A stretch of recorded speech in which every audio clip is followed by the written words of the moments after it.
Energopomoc zlyhala a dopad na dôchodcov. 165 000 domácností zostalo v systéme stratených. Energopomoc ku mnohým nedorazila. Kto zostal mimo systém?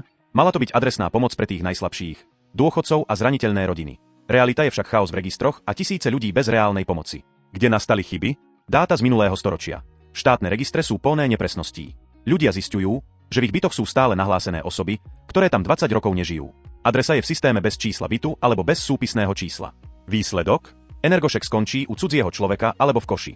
165 000 neznámych domácností. Ministerstvo priznalo, že systém nedokázal stotožniť obrovské množstvo ľudí s ich reálnym bydliskom. Absurdná bonita. Ak má dôchodca nahlásené na túvalom pobyte dospelé dieťa, ktoré s ním nežije a neprispieva mu na bývanie, jeho príjem sa započítava. Výsledok? Dôchodca prichádza o pomoc kvôli niekomu, kto v jeho byte je len na papieri. Neviditeľní občania. Domácnosti kúriace drevom alebo ľudia s túvalým pobytom na obecných úradoch zostali úplne mimo systém. Štát o nich nemá dáta.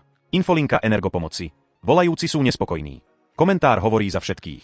Čo sa s tým dá robiť? Ak ste pomoc nedostali a máte na ňu nárok, nečakajte.